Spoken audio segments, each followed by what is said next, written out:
Hey, what's going on, everybody? Today is November 5th, 2024. You're listening, watching the Daily AI Show live.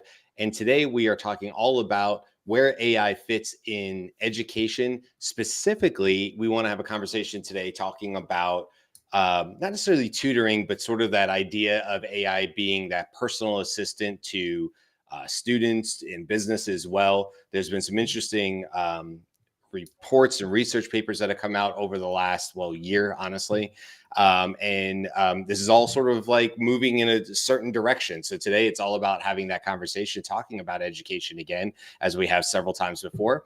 With me is Junmi, Andy, and I'm Brian, and we will have Beth. She just had to do a quick reboot in order to make sure that everything was working right. So we've actually been talking about this too. Like, we just recently moved over from StreamYard to Restream. For any of those interested in the back end of the show, we talk about this sometimes. And if we're being perfectly honest, we're struggling with Restream. So we made a pivot for all the right reasons, and unfortunately, we're still seeing some issues, and it is causing us. So we apologize if you ever tune in and you're used to watching us and one of us looks a little fuzzy. It'll never be Andy. Andy never has problems, but the rest of us do. I know Andy always looks like Andy. It always works out perfectly. So, but we apologize. We're actively working to get all that situated, and we're gonna try a different platform again. And I guess if that doesn't work, there's always StreamYard, and we'll be back where we started. So, and Jimmy's like, no, that's not happening. Anyway, let's get on the topic today. We do have Beth. She just joined us. And so, this came out of the idea for today's show specifically, although we've been talking about AI in education for quite some time. But there was a research study that was done at Harvard. It was actually done a year ago. So different models, but the idea is pretty clear. And it was the idea that they tried to do their best to do a controlled experiment. I believe it was in physics. It was controlled all the way through. They made sure there wasn't bias. They used two different instructors to get rid of instructor bias. They really did their best to make this a controlled experiment. And the idea was, hey, do students learn better if they have like an AI assistant, AI tutor, AI helper, insert whatever word you want there? Do they comprehend the information more strongly, I guess would be a word for it. And although it was a small study, it did make some waves. It only had about 100, I think it was 194 students in it. So sample size, not particularly huge. We'd love to see these in orders of 10,000 and then make, but that's hard to do and control it and do it at universities and stuff. But it does beg the question, as we saw the results coming out of this, where is AI going and where is it going to fit into education? Does it mean that teachers, hey, great news, we have this huge teacher shortage, totally going to be fine because now we have AI? No. But like, what does that mean for teachers? How does the role of teachers going to change in the future as AI becomes more readily available and an assistant to all students? So there's a lot to discuss here. Just sort of opening up the conversation, but who wants to kind of jump from there and start with your own thoughts on this? Let me give you a little more detail on the structure of the research. The Sure. research was done at the end of 2023, but it was just published in May.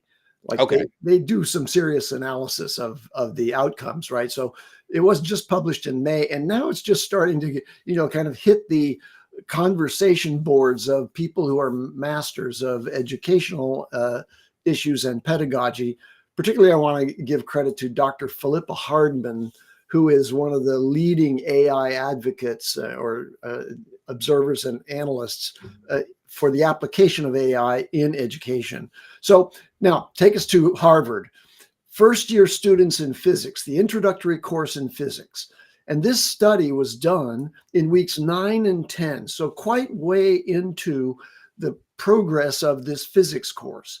And it has a crossover design, meaning they're going to have a control, which is, okay, you're going to spend this week 9, this group is going to go just through the normal course of what was already an advanced method of pedagogy called, I forget what it is, active learning. Okay, so there's this active learning pedagogy model, and they're using this at Harvard as their normal, approach to teaching. But in week 9, They're going to pull a certain group of students out and they're going to put them with an AI tutor and have them do this at home. And that AI tutor was a special program developed at Harvard that was based on GPT-4. Okay, so that they did some serious work with their AI teams to develop a very sophisticated AI tutor, and I'll describe something about that as well. But now imagine this group gets pulled out, and they don't get to go to the class on that week. They just do the AI tutor at home. And then the next week, the part of the class, the half of the class that stayed in the class, they go home and the others come back. So this crossover design allows you to eliminate the bias of the quality of the students who are involved in the control of the study group. Okay, so the let me describe what the active learning system is. Okay, the instructor introduces a new concept or activity. Then the students break up into small self-selected groups and they receive support from the course staff. And then instructor would, after they've gone through this process, the instructor provides feedback to address any student questions and misconceptions that emerged, like, oh, this group, there was a disagreement about this subject. And so it's a very active and engaged kind of classroom. It's not a standard lecture. This is a really progressive kind of way of doing it. Okay, so that active learning format aims to address a bunch of the limitations of typical passive lectures. Good. Now, the AI study week, they work with a thing called PS2Pal, and they interact with this AI tutor. And so the AI tutor doesn't simply provide answers or information passively. It's designed and prompted to encourage the students to think critically, to ask questions, and explain their reasoning to the tutor. So the students are not talking to other students, they're just talking to the tutor. Okay. And the tutor was programmed to present information clear and concise, and also to use encouraging language and all those things that it should do. Okay. So the main advantage of that AI tutor session, this home study week, is that the students are able to learn at their own pace. Okay. So now what were the outcomes? For the module that the students did in the AI tutoring, the students who did that learned more than twice as much and spent less time to learn it than the students who were in the active learning class. Okay. Plus, the higher test scores of the time you spent in the AI tutor was at level M equals 4.5 compared to M equals 3.5, a very substantial difference in the acquisition of knowledge. It's more than double, in effect, what the active lecture group got. So, amazing confirmation of the efficacy of an AI tutor as a teacher in this process outside the classroom. Now, remember that this is in weeks 9 and 10, so the students already have a lot of the benefits of having interaction with the professors and so on. But this does imply that with a really well-programmed AI tutor, you could learn more faster than you can in the college classroom at the highest levels of pedagogical science. Which is amazing.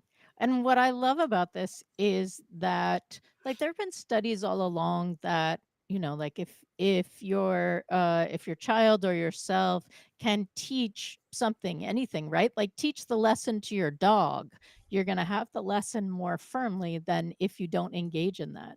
But this is teaching the lesson. This is like engaging in the lesson like your dog knows the content, right? Like this is like where the correction can then be embedded in the experience, or the like, ooh, there's a little something that you missed over here, right? Like that's so great, this back and forth. I love it. I I like the idea that this could be the replacement for homework.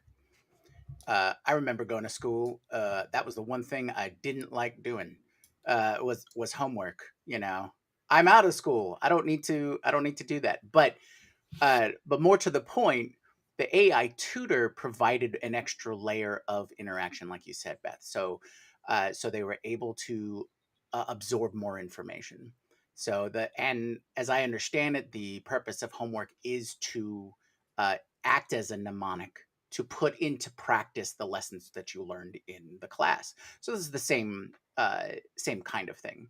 Now, I wasn't able to find it in the study, and maybe one of you guys saw it. Was what was the background of the students educationally?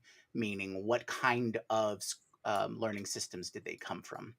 Because I'd be really interested to know if there was any connections we could make to, the public or traditional K through 12 system versus charter versus Montessori, and because we have lots and lots of different educational paths to get them to a higher educational institution.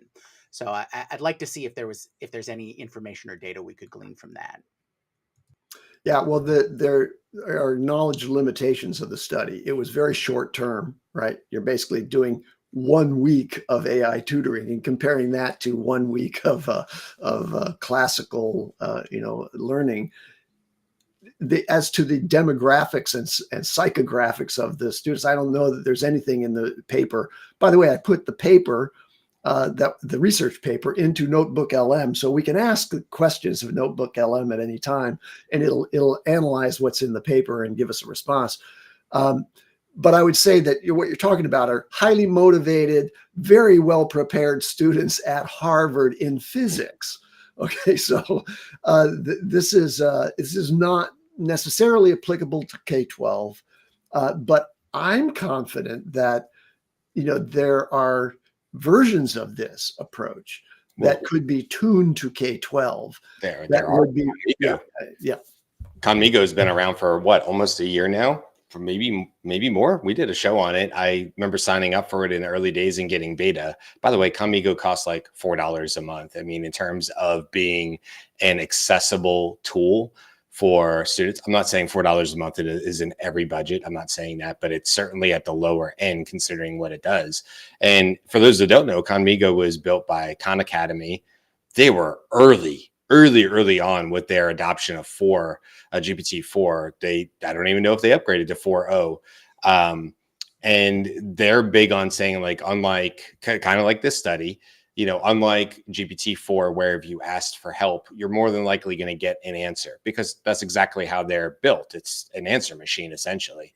Conmigo will never give you the answer straight up. It will always, like this tool was built for this study, be meant to be there to mentor, to help a student learn in the ways they best understand. I think this goes back to all of us probably can think to a particular teacher that they really enjoyed. I can think of a guy he was Coach Clifton. He was in middle school, who just taught really interesting science. Now, I love science anyway, so maybe there's some bias there, but I always remember enjoying going into that class. I always knew it was going to be interesting. He was going to teach it with excitement. He was going to relate it to our middle school brains at that time. He was just really good at doing that kind of stuff. And I always enjoyed his class. I was always excited to do it. And then to use what you're saying, Jimmy, is like homework. Even the homework in that class was more enjoyable because of the way he would set it up and because it was an extension of the class. But as you say, Jimmy, like, I also mostly hated homework when it felt like busy work, when it just felt like, here's this stack of, we all had the, I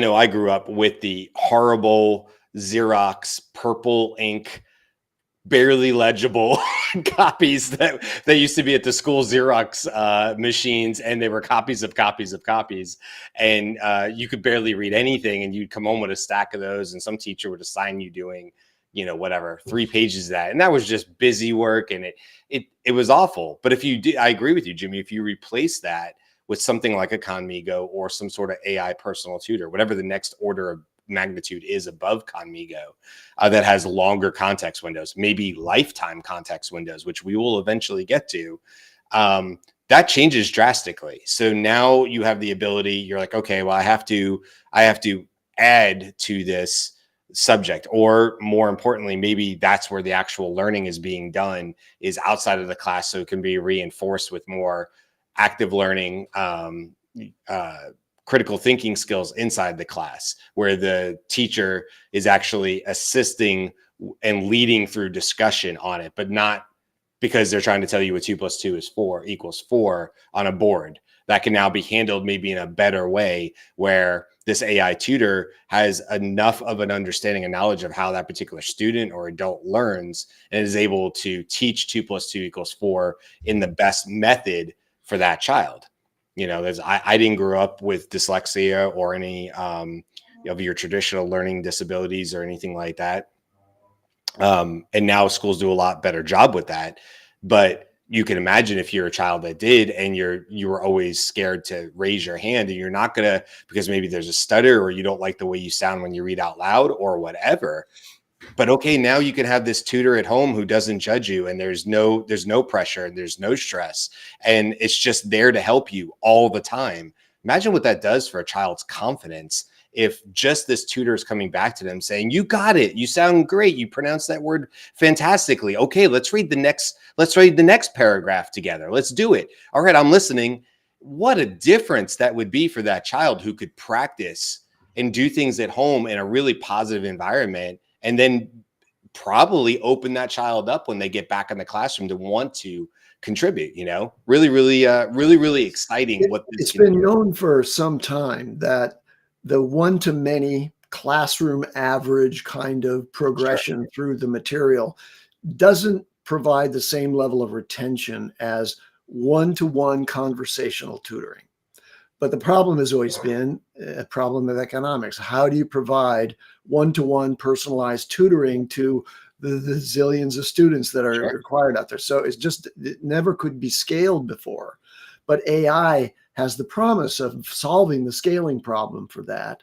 Let me just mention that there's been a lot of research around a method of teaching called mastery learning that is even more advanced than active learning. Like we described that method of active learning, which provides engagement in the classroom. Well, mastery learning gets closer to this one-to-one model by making it such that every student has to grasp the concepts and prove that through formative assessments before they can go on to new material. And that means that if a student isn't making it, then they have to get additional support. And that's not necessarily one-to-one.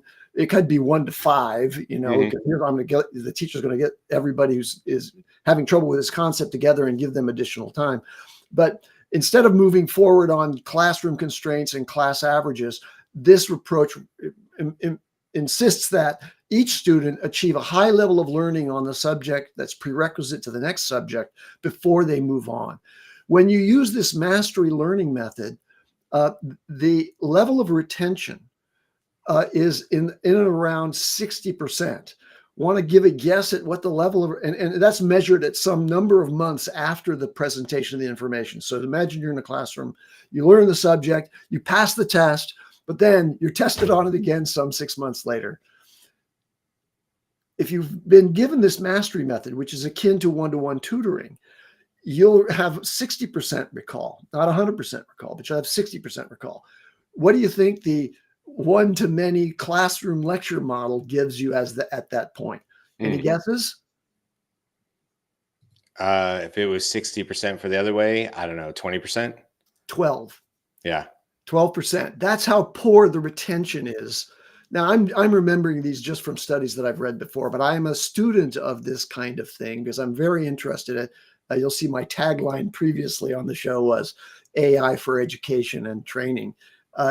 I'm very interested in this area, and I follow the influencers, serious influencers who are talking about this model. So I remember these statistics, and I'm very, very excited, therefore, about the prospect of building and deploying a scaled solution to one-to-one personalized, customized engagement, not to replace the classroom, because the classroom is really important for lots of other reasons. We can talk about those.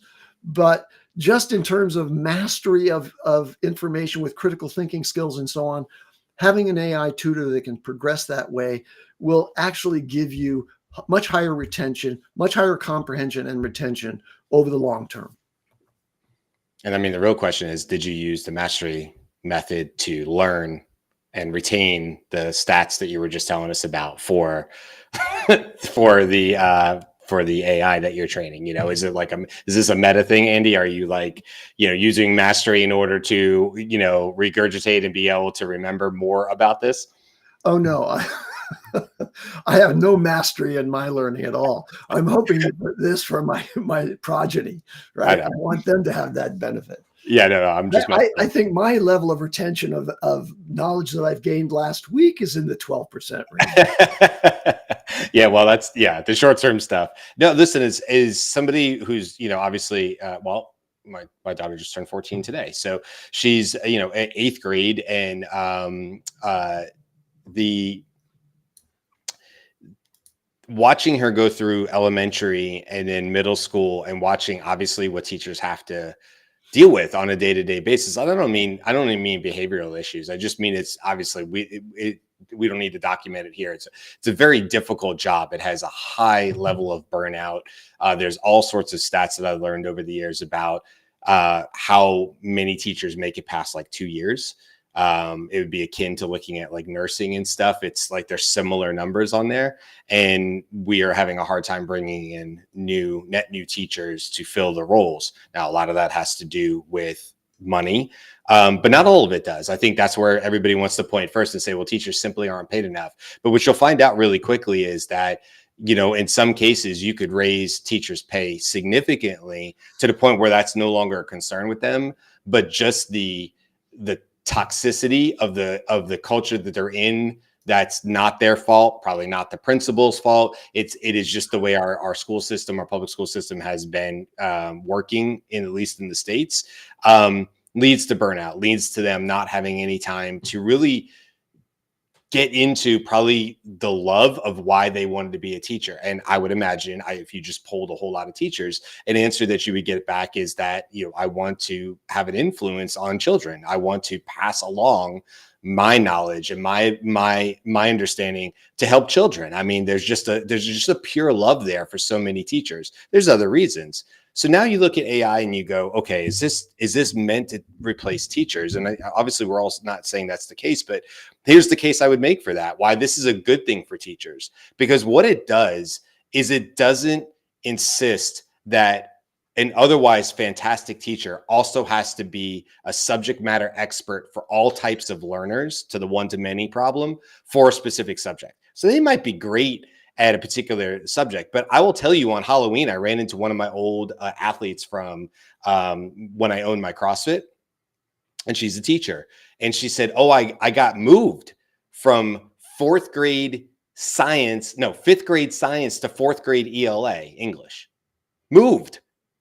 Now, okay, she's elementary school, but you say, but hold on, did she have a mastery in science? And she said, I like science better. I like science, but there was a need, and she was, newer at this school. She has plenty of years experience, and she was moved. It was not a choice of hers. So now you have teachers that, look, she's the best. I would love any kid I have to be in her class. I love her to death. So now if she has this extra tool that she can put with her students, at that level, at an elementary school level, obviously it has to be a little different, maybe more like a Comigo, more gamified, whatever. And it can help teach this subject as she just got moved into ELA.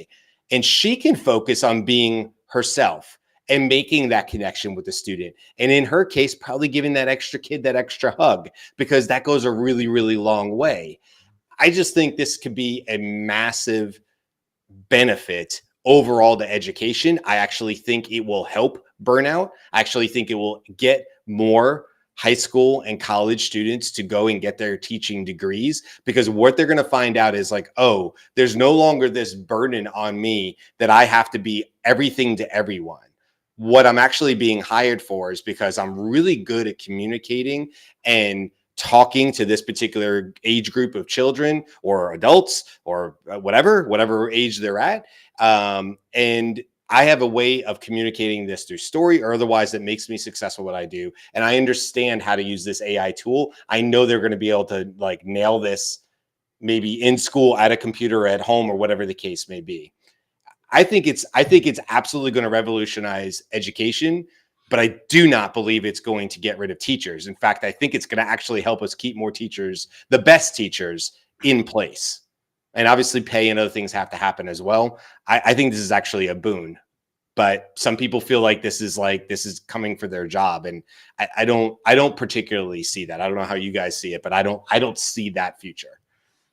So I think that my friends who are teachers, the conversations that I keep having is kind of like the conversation that I have with newbies who are starting to use AI, right? So they're in a specific lane, and their big concern for teachers is, I don't want students to use it to cheat, right? And the same thing like with yeah, I use ChatGPT a little bit. Like, I could have written it faster, or it wasn't that great.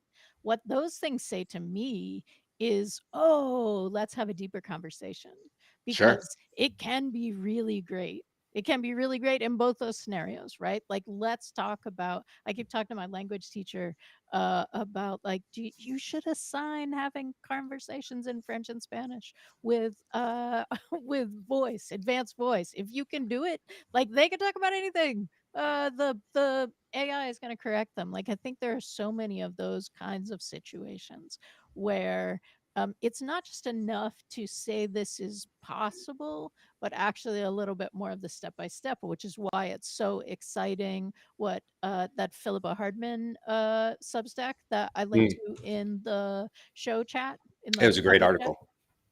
article. So yeah, if this is exciting and you're having a hard time finding out why, like, let us know. Reach out to somebody, because we can get you hooked up.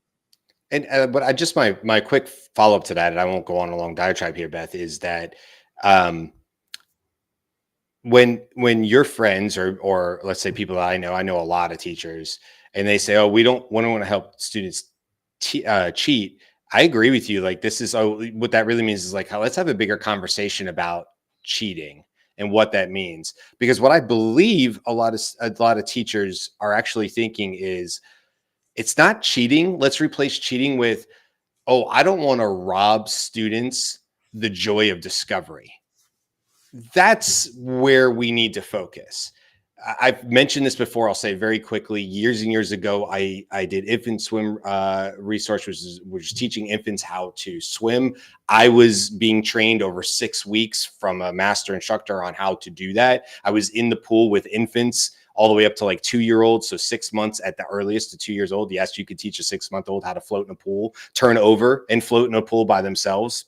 Phenomenal. Who knew, right? But one of the things I remember that sticks with me forever, I've mentioned on the show before, was my instructor would say, you know, there was a lot of patterns, and you would do like little waves underneath the infant. And what you're trying to do, if you can imagine the water level sideways here, right? Only their nose is basically above the water level and their eyes are outside the water level. And what you were teaching a 6-month-old was to self-regulate buoyancy to breathe, to stay above the water.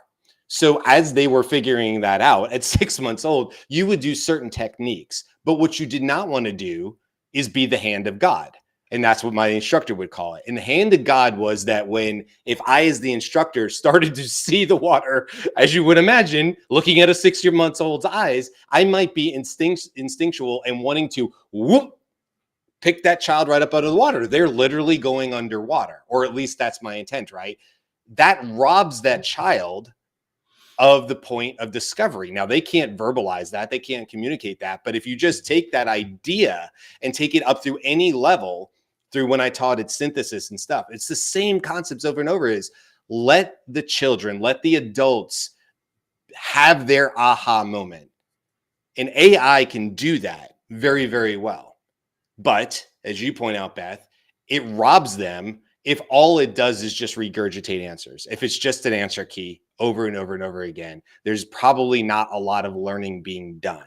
And so that's really the difference. It's not, we're not saying all AI is the solution. It's specifically formatted and curated AI. And maybe there's a variety of tools like Andy was talking about that are the right solution at different levels. And I definitely think we'll see that. We will see, my daughter uses an app called Photomath. So do many other parents. It's pretty phenomenal. It does math on an app when you take a picture of a problem, and it helps you walk through the reasoning of the problem. I think you'll see this proliferated across all training. It won't be just one AI tutor. It'll be many. I want to imagine now going forward what the classroom looks like when there is, availability of AI tutoring to teach the students what the subject matter is all about before they come into the classroom. So imagine that you have an AI tutor and your homework is simply to engage with the AI tutor, because tomorrow the classroom is going to be discussing this. And assessment changes from producing a paper or writing a test to what's your contribution to the discussion in the classroom. And that actually has a better analog to what's going to be required in the workplace ultimately. Is like, what is your contribution? You have to do your study in advance. You need to come prepared. And now you're going to have a discussion. I'm going to give you two examples. One is this show, right? This show is, we have to study what the subject of the show is. And then we come in and we're going to make commentary about it based on what we know. And in many cases, trust me, we don't know a whole lot about the subject, because there's just so many, facets of the subject of AI. We don't know a lot about it, any one of us, when we come in, the night before the show, but we do the research.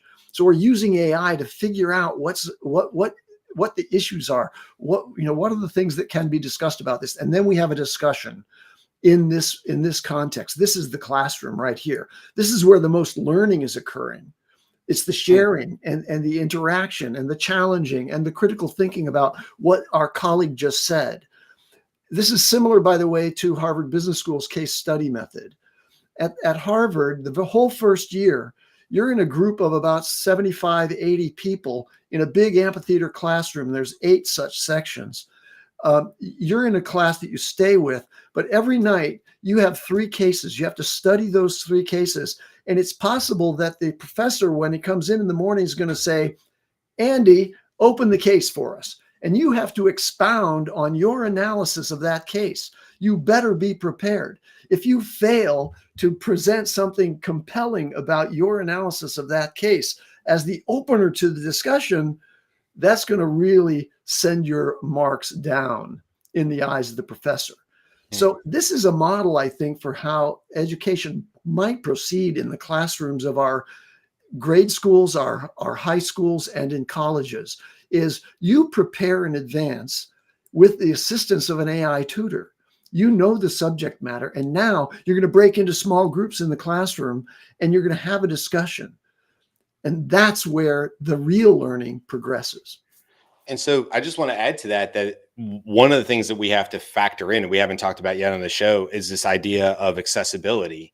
Because on a campus, even when I was in college, nobody had, that I remember, nobody had computers in their dorm rooms. I'm sure somebody did. Nobody I knew or I remember in '96 when I was in college had it. You went to the computer lab. And there was some stuff that was like, internet was still really kind of just going at the time, but you had accessibility. I could literally walk down a couple of streets on campus, protected, go to a computer lab that was open 24/7 and get access. But let's just take that back to 2024, now almost in 2025. We know statistically that there's still many, many students within the United States who do not have access or reliable access to the internet. There's actually a really great commercial out right now that talks to that point, and the child is in the back of a minivan and they park outside of a Starbucks because they can pick up the free Wi-Fi symbol so that the child can do the homework in the back of the van. So this brings up the question of accessibility. And this is something that I've actually heard a friend of mine talk about, Evan Erberg, who runs a company called Proximity Learning, wonderful company, and doing their own work towards helping with the teacher shortages. But he's talked about how we need to open up the schools even more before and after normal school times in order to make sure that there's a safe, reliable place for students to be able to use these new advanced technologies. Otherwise, it's the haves and have nots. Otherwise, it's prominent. Again, we're going to be right back where we were, where the richest districts have all the tools, and you can assume that all the students have high-speed internet at home and can do all these AI amazing things at home. But not all do. So what are we going to do and again, I'm just speaking from the US. Carl, you may have a different story from Canada, but for the US, what I really feel like the solution is going to have to be is either no, you know what? You couldn't even say we're going to give everybody an iPad. Great. On what signal are they doing this? Unless there's Starlink for everybody for free. Maybe one day we'll have that. But right now, the real solution I feel like is going to have to be, okay, these schools are going to have to open up their hours. And there's going to have to be hours as early as probably 6 a.m. and as late as 5 or 6 or 7 p.m., even when school sports are going on. So students can go into a classroom where they would have these AI assisted tutors to do the work that we know is going to be so valuable back to the teacher.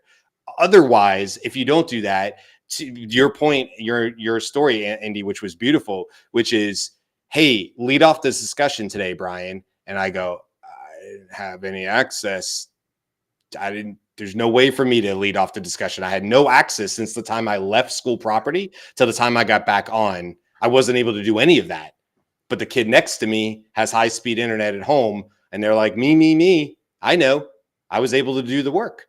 So just want to bring that up because that's we will run into that. And it's such an important part about, we have this new technology that we're excited about. Great. How are we going to get it into everybody's hands?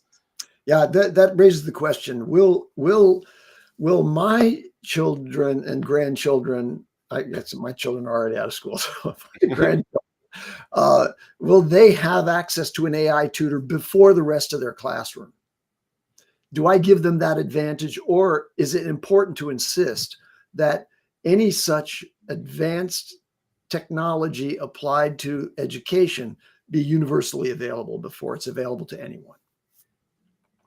Yeah, I think it's a great question, and listen, I would say my daughter has, I don't know, Carl, we have similar age kids. I would say my daughter has a competitive advantage because of me. Because I look and I'm watching what's going on in AI, and I usually know what's going on, and I know about things like Kigo, and I know about things like Photomath, and I know about these other tools that could be helpful to her. And yes, I'm there making sure that they're not just giving her their answers, that they're there to help her learn. But is that a competitive advantage for her right now? Sure, absolutely. Because I'm teaching her how to use AI responsibly along the way. And I'm teaching her about how to do critical thinking skills using AI along the way. And those are tools that are going to help her for her whole life, Let me just say that I'm not aware of yet a personalized AI tutor that has this sort of long context about what I know and what I don't know. I believe that's out in the future. Mm-hmm. But right now, if you're a parent and you are wondering what I can provide to my children now to give them an advantage in terms of acquisition of knowledge as part of the preparation of going through the academic certification process, if you will, validating that you know something. I don't know that anything out there is yet to that level. I think there are conversational assistants like Kigo, but I'm not certain. I haven't played with Kigo recently, although I did early in 2023. Mm-hmm. I don't know whether it's at the point where it knows what the student knows and has memory sufficient to know this student, has these peculiar requirements in order to really grasp the information that I want it to understand through my assessments in real time. It's a good question. I was looking at the FAQs as you're saying that. The answer is I don't know the answer to that. But it'd be good for us to go back and look. I haven't looked at Kigo in a bit either from that standpoint. So it'd be interesting to see.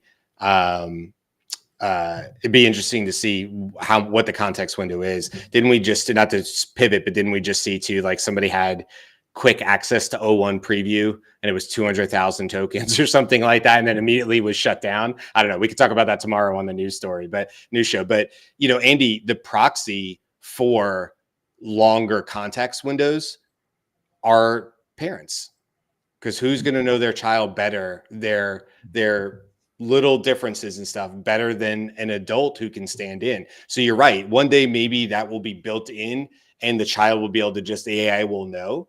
But that doesn't mean that a parent can't sit alongside their child with AI and be that proxy context window. Well, I'm skeptical about that, and I'll tell you why. Okay. We tried at grade 6, we tried, my wife and I tried to do homeschooling with my daughter Ella. We didn't have the time to do that Mhm. effectively. We didn't have the education to do it effectively. It really needs to stay in the educational institutions where the teachers have gone through careful preparation. And then there ought to be a more standardized and uniform way of presenting that, because the skills of individual parents in supporting their children are going to be too varied. Whereas you want to present to all of the children, in order to educate the entire population, you want to present the very best resources to them. And I'm afraid we were insufficient. And if we were insufficient by distraction or just lack of preparation, then most parents are likely to be insufficient to the education of their child. Well, I'm going to push back on that, because I do know many parents who have been very successful in homeschooling, despite not having a background in education. Yeah. My wife and I did it sort of in first grade for half of a year, but it was like a hybrid where my daughter still had, because we were over in Europe. So my daughter still had teachers, but my wife and I were also involved. It was also first grade. So most of that falls into a general knowledge. Now my daughter is doing advanced like geometry. And the minute I look at a problem, I go, all right, what is it going to take me? Like an hour to get caught up to where this one particular question is? Like I'm almost useless to my daughter. Unless I have photo math and I'm on the side and I'm like, I don't understand how to do this. And please explain to me what geometry is again. It's been so long, right? So it is like, obviously, as you go through the edge. But I do want to push back a little bit on that, Andy, because I hear you, but there are so many parents who have done this wonderfully. I am in your boat, though. It makes me very, so did COVID for a lot of people, made people very, very happy about the role of a teacher and what they go through. And I think COVID was a big wake up call for lots of parents during that period, because they were like, oh, this. Well, I'm glad you know a lot of parents who have the patience, the time, and the capacity to be effective assistants in the education process. I remain skeptical, just because I think most parents are exhausted, and the demands of their workplace and or just maintaining the household are beyond really delivering the time and attention necessary to teach a child. So I want to like imagine, and I do not have children. This is a theoretical conversation for me. Okay. But Claude has a 200,000 context window and has the ability to have multiple files uploaded for a particular discussion. Notebook LM has the ability to have multiple files uploaded for discussion. I haven't done anything with gems, but Notebook LM is from Google anyway. So like those kinds of things, I wonder if you were just on the just had the intention to continue to upload the new documents about what your child or what you yourself has mastered, if that couldn't help supplement the memory, right? So it's not the LLM isn't making the memories, you're supplementing the memory information to say this is the new status. I don't see why not, right? And I mean, Beth, correct me if I'm wrong, but Google's even more than, aren't they up to 2 million in some instances with like Yeah. Ultra? So I mean, you can go even farther than that, and truly multimodal, which might also help for some of that, context and stuff. I don't think we talk enough about Google, honestly, on this show. We give them lots of crap, but like when it comes to like what Gemini is capable of, and it was built as a multimodal and its context window, it's still at the top of the ranks, I think. But anyway, I think it's a really good point that you can supplement that. And something I've wanted to do, I've not done it before, is, so my daughter is in public school. Every single thing she learns, there's a taxonomy to that. And I know that's going to ring bells internally, because we've talked about projects with taxonomies. But think about it. Every one of them has a core learning curriculum attached to it. And they usually have numbers like 1.12. And it's like, child must be able to correctly, whatever, if it's history and it's American history, right? There's going to be some sort of tag after that, some metadata after that says, this is the gist of what they need to know. This is exactly what a teacher has to abide by. It's not like they can be willy-nilly. They have to abide by these standards. These are, in my case, Florida standards, right? So that's public. That's not like locked behind a door. Literally any homeschooling parent or any person can get access to it. They're on the web. So to your point, take the core learning standards, marry that with some sort of historical context window. Maybe like you always talk, Beth, the answer for a parent is, hey, I don't know how to make this history knowledge document about my child, but I bet you if I got the LLM to ask me questions, we could fill it out together. Work with the LLM in a conversation interview style, which you've always talked about, Beth, as being very powerful for you. Build the document together using something like Canvas inside of ChatGPT, where it's going to actually create the document and iterate and make differences on it. Then save that document. That becomes now your context, your RAG system, your vector stored database on it, and then marry that with an LLM that's got all of the stored points of interest that a child has to do. Now you're getting pretty close to something that's probably for less than a half of a weekend's worth of your time going to become an AI tutor for your child. It's going to be slightly geared specifically towards your child's learning styles, their likes, their desires, those kind of things, what they might want to do in the future. And it's going to have all the learning standards that you know they are going to be tested on throughout the whole year. You could set this up in June and have it done for an entire school year's worth of stuff. Anybody could do that. It's not, yet another $1 million idea. This is a tool, an AI assisted tool for parents to assist their students in the progression through the core curriculum. Yeah. I mean, it's look, and that's every state, you know, I can't speak for like Canada or other places, but this is public knowledge. I mean, it's not like this is lock and key type stuff. You might have to say I'm a home instructor or whatever it might be in order to get access to it. But it's also like saying like every parent can get access to the teacher edition of a book. Yeah, every parent can get access to that. Of course you can. Right? That has all the answers in this thing. Well, it's the same thing, but now we have the language models, which are very, very smart. So you can put those two together. And if a child is stuck, especially if you're a parent and you're like, I don't know, like American history, I haven't talked about that in forever, but I know what they have to know. And I know how my child learns best. And now I can actually work with the LLM and say, hey, I'm about to use you, but here's the context in the prompt. I don't want you to give them the answer. This is the background on it. This is what I'm trying to do. I'm pretty good up until this point, but I suffer after that, meaning the parent. Now let's start the process. That's your prompt.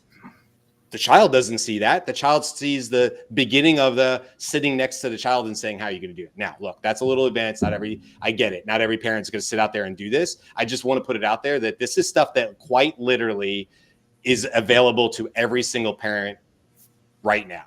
It's just a little bit of work in putting the pieces together, and you could probably cobble together a very good. We should make a note to create a prompt and share it with our audience that achieves that if they want to try that, along with one of the tools that Beth mentioned.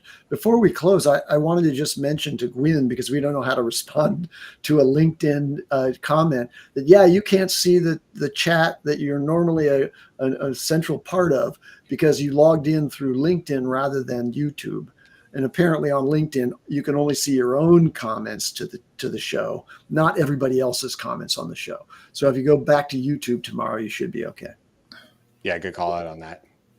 All right. Any other thoughts, comments on this one? Obviously, this is a conversation. We talked about this before. We've done shows on it, and we will continue to come back to it as there's more evolutions in this space. I think 2025 is going to be a very interesting year, especially as we get into the stuff like agents and things that we've talked about before. That's going to all start to converge here. And it's going to be pretty interesting when these AI agents that are education-based are able to start connecting and conversing with other AI education agents. And I think that's an explosion of knowledge like we perhaps can't even conceive of this at this time. And that might be by the next time we talk on the, like if it was 1 year from today, we might be talking about some of those early indicators of that. So really, really interesting area. Andy, you've obviously been working on, we've been working on the background with some education stuff for projects within our show. So, stay tuned on this one. Hopefully this is interesting to you. Hopefully it'll open your eyes to some of the potential and possibilities. And it's not the teacher killer. I think it's quite perhaps like if we do it right and we get access to all students and make sure it's equitable education, equity for all, then I think there's a lot of potential here. So that's it. All right, we'll wrap that up. Listen, tomorrow is the news, so come on back. We hinted at some of this stuff, some early access to O1 preview that then went south and dark again. There's always something like that where somebody digs into the code faster than an OpenAI or one of the big makers here can turn it off. So we usually get some insight. So we'll talk about that tomorrow, as well all the other news that came out over the last 7 days. And yeah, thanks for hanging out with us in the comments and everywhere else. You can always go to thedailyashow.com. You can sign up for the newsletter there. That goes out every Sunday. It's free, and I think you'll probably really enjoy it. So check it out if you get a chance. Have a great day. We'll see you guys tomorrow. Hello.